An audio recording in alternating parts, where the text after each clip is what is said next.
About North America, let's talk about Canada and Mexico. And this story is unbelievable. If you've been wondering, like, what in the world is happening? Why are we hearing continual stories about like America's borders just being like a porous sieve?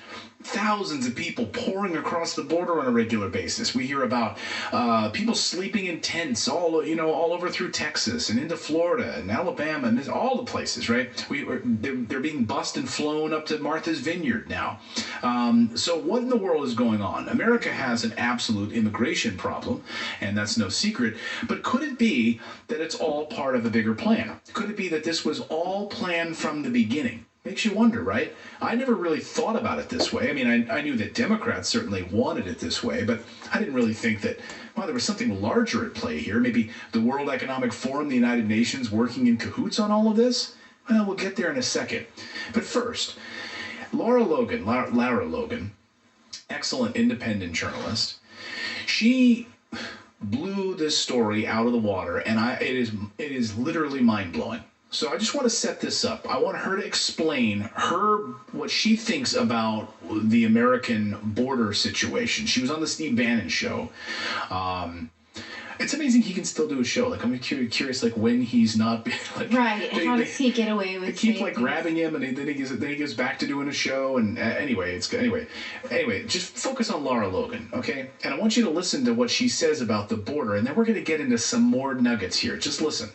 Is the border of the United States not only not secure, but is there definitionally an invasion of this country, ma'am? The border is wide open because we are living under a globalist policy of open borders. So there is no border security to speak of. Weapons are flowing across, drugs are flowing across, people are flowing across, money is flowing across, illicit funds, and so on and so on. I mean, everything that comes with an open border is what's flowing. Okay, so we know that, right? The border is wide open. I think he was just setting her up, like, what is your response to this? What do you see here? But then she drops the bomb, okay? She's starting to drop the bomb here. And so she has a source. Might be hard to understand with her accent, but she has a source inside at a high level at the United Nations who just made a jaw-dropping statement. Listen to what she says.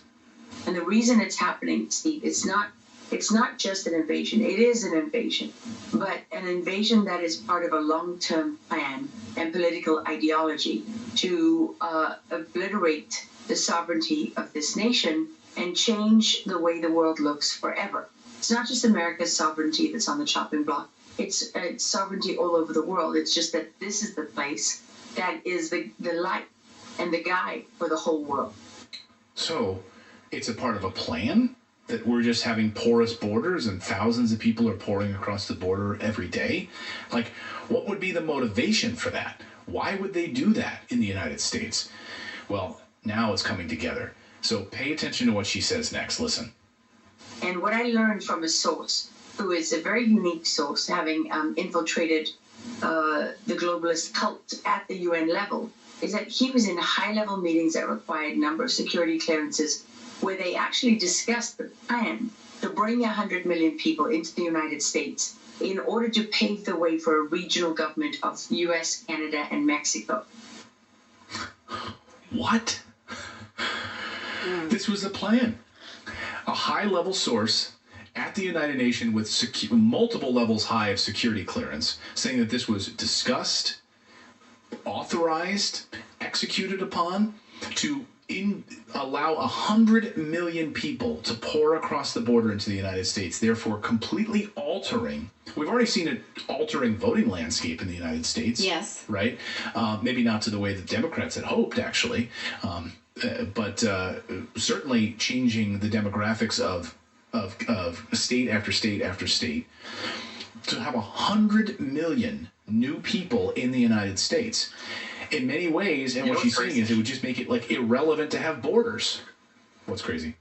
What's crazy is, like, there was a long time ago, probably 15, 20 years ago at this point, that I listened to Alex Jones, and he talked about this back then.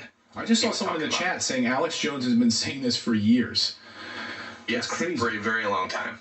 Yeah, it is crazy. And I've never heard that. So This is ordained by the United States, or it's a United Nations plan outside of, like, in on the underground? So I think the way to look at this, right, is that, and I know your trepidations on all of it, because it's scary, right? It's like really? I'm not trepidatious about it, but I have a lot of questions. I'm trepidatious about it, but I see how these globalists work, and now that we have enough people who have been a part, we've seen their documents, we've seen it written down, we've seen leaked memos, we've seen these meetings come out, we've seen hidden videos of them admitting to this. Like, enough is enough. And by the way, we're seeing it in action, right? We're seeing it with the pandemic. We're seeing it with lockdowns. We're seeing it with what's going on in Ukraine and sanctions and energy crisis and energy prices and everything. Of course, it's all been planned, right? The Beyond Meat, getting rid of meat, all of it's coming together. Right. So, you know, the United Nations is just simply like a mouthpiece for these unelected globalists. That's it, right? So is the United States, right? So these unelected globalists are running the show. Okay, sure. So the unelected globalists, the Klaus Schwabs, the people, the billionaire class who are running everything, are just basically funneling money and picking and choosing their winners. You have the BlackRocks, the Vanguards of the world who are funneling, they own everything, right? So they don't want borders. Borders makes trade inconvenient. It makes commerce inconvenient for them. And so imagine 100 million people moving into the United States. It would make these borders artificially that are there anyway worthless. And to create like a new North American European Union, basically. Yeah. We already have it with NAFTA, right? We already have it with trade agreements. Why not just get rid of the borders altogether and just call it what it is? Did you know that? Well, in my journey. Go ahead, please. Sorry. Well, I was just gonna say my journey of like getting to where I'm at today. Like I started off and like the first rabbit hole I went down, I was like, oh no, I don't want to believe this. This was so hard to believe. But then when you go through that over and over and over again, and you just realize these people are not here for us at all. Globally, they're not here for the people. They're here for their own interests. And so once you start to look at everything through that lens, every narrative that they put out starts to fall apart. Yeah, it's scary. What were you going to say? No, go ahead. So I just want to listen to that soundbite again. Let's play that soundbite again where she talks about this source at the United Nations. Listen. And what I learned from a source who is a very unique source, having infiltrated the globalist cult at the UN level, is that he was in high-level meetings that required a number of security clearances where they actually discussed the plan to bring 100 million people into the United States in order to pave the way for a regional government of U.S., Canada, and Mexico. It's unbelievable. And so I'll wrap it up with this, what she says finally here on this plan. Listen. And that was to bring in 100 million people from Latin American countries together with a strategy of creating these cartels, making life unbearable. It's called a push-pull strategy, where they push all these people out of these countries where it's unbearable living like this, and they pull them into the United States. And then once you reach that critical number of over 100 million in this invasion, they will then propose that, well, for your family and friends back home, who need, you need ease of travel, they need a better life, and so on and so on. We can do all this better with a regional government than we can with a U.S. government. And they will have enough critical mass inside the country in order to effect that policy. That's the globalist plan that we're working towards. But what we're already doing is living under their policy, where they've made the right to migrate a human right, recognized the UN in 2018, and that now supersedes our sovereign right, thanks to the Biden administration and the open border ideologues who are in this government, who were never asked to be honest about their strategy in the campaign trail, who have bypassed the legislature and are implementing a strategy and a policy that not only did no Americans vote for it, because they weren't even given the opportunity, but most Americans don't support. Oh, that's heavy stuff.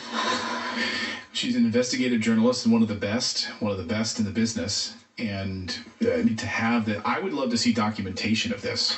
And I'm going to reach out to Lara. I'd love to have her on the show to go deeper into the subject. And I think it makes total sense, though, when you see all of this coming together like this. And you wonder, like, why is no one stopping this? Like, why are the borders just an absolute disaster zone right now in the United States? It's really, really troubling. Well, and also the immigrants are being used as pawns right now. They're like a political chess. They're sending them to Martha's Vineyard. Like the Republicans are sending them into Democratic states. The Democrats are blaming Republicans. Like it's like they're just being used right now. And so it is completely crazy down there. And it's like, is this planned? Is this like the chaos that they want us to focus on while they're just sending people in? Because did you see those stories on Fox News where they were just busing people to different cities in the United States in the dark of night?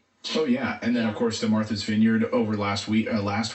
Rhonda said, In daylight, though, they want those people to be seen in those places. And then, of course, a few days later, they got them in a bus and took them off of Martha's Vineyard via ferry and then onto a bus now in Cape Cod. So they got them off the island. I mean, it's just like, imagine. And I was thinking about like these poor people. Like, I mean, they're just in these buses. They're like, where are we going now? You know, you got kids. So like, yeah, they're just Dad, trying to get a better now? life. Where are we going now? You know?